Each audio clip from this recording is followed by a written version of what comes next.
We are on the way shopping for blueberries for organic gardening for Miss Dorothy, and she's expert at organic gardening. She has very beautiful garden.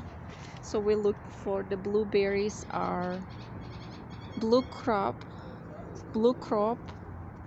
Patriot, Northland, and Jersey Chandler. And I hope we do find them. These ones are squash. Looking at squash. These are, if our cucumbers don't turn out, we'll come back here because their cucumbers look really good. Oh wow, yeah.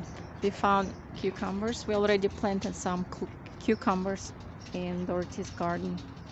It's very beautiful there. But we're looking for the blueberries.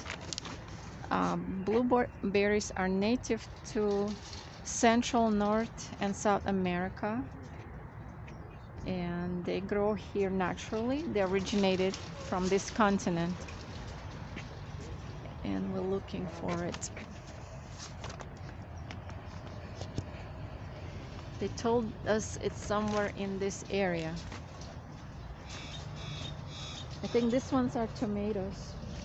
Look how big, Dorothy, look how big those tomatoes are. Oh, look at that. What? Now this says bushel and berry blueberries. Oh, the ones we need is the Bluecrop, Patriot, Northland, and Jersey.